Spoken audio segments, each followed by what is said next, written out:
Right. Welcome to today's live, guys. Connection basics. It's a two-way street. There's no such thing as attention seeking. It's all about connection, baby. Are you a parent or caregiver struggling with a kid who is always seeking attention from you? Do you find that you have to push them away to get some much needed space? All of which is frustrating and leaves you feeling less connected to your kids. If you find yourself dealing with a child that can't seem to spend 10 minutes without your attention, stick around for the next 5 minutes and I'll explain what's going on and how you can deal with it. Also, if you want my longer video on connection and my parenting method called Cubed that gets into how my clients and I end conflict and maintain strong relationship with our kids, comment #connection below and I'll get you that link right away. My name is Matt Kenyon, and I'm a family relationship coach and the owner of Free Thought Coaching, where I help parents end the yelling, arguing, and fighting and build happily integrated families. My promise is that there is always at least one strategy, tip, or piece of advice that you can use immediately after watching my videos. Okay, let's get into what's going on and how you can deal with it both short-term and long-term. This type of behavior can be very frustrating, especially for single parents, busy parents, or caregivers of multiple kids. Sometimes parents end up lashing out at their kid out of frustration in an attempt to get some much needed time alone, to get things done, totally understandable, but unfortunately not actually helpful in the long run. We often hear this behavior referred to as attention seeking. However, that's not actually the most accurate description. It's more appropriately called connection seeking. The child is desperately seeking a connection, but doesn't know how to ask for it. It may seem like a minor distinction. However, the difference is pretty big. First, let's talk about connection is. Connection is a feeling. It's subjective to each individual's experience. Connection is a two-way street, meaning that it must be genuinely felt by both caregiver and child, both seeking and feeling the connection.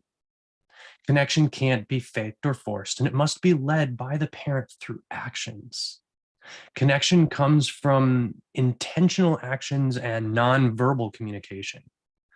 Connection is that warm feeling and joy that you get when you and your child are enjoying each other's company, all while being vulnerable and genuine with each other.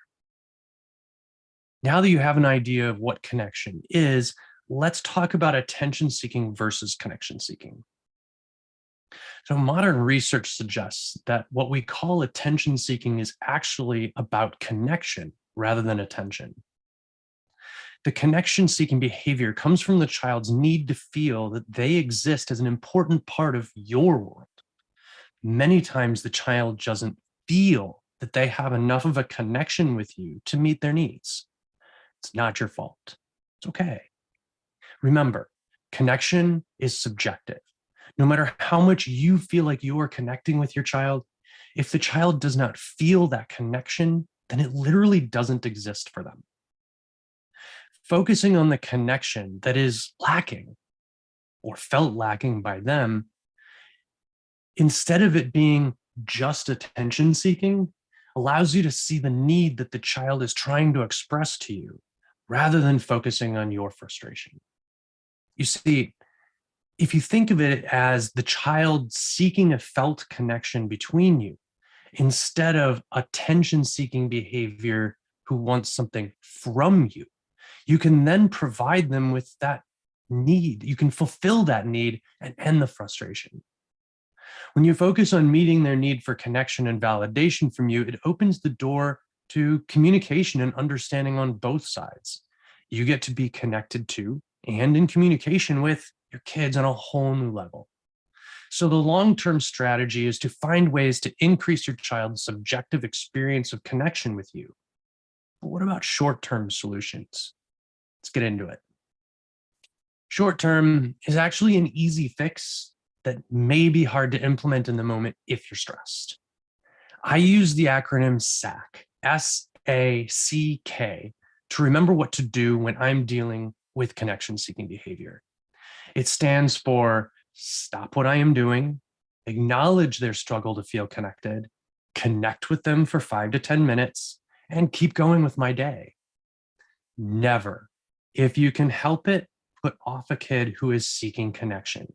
You are only feeding into their fears and making the situation worse.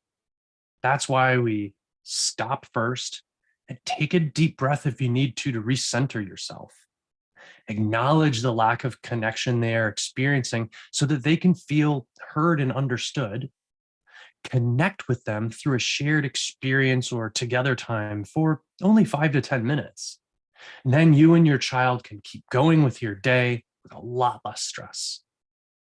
You may have to repeat this process multiple times a day at first, but it will have an effect over time.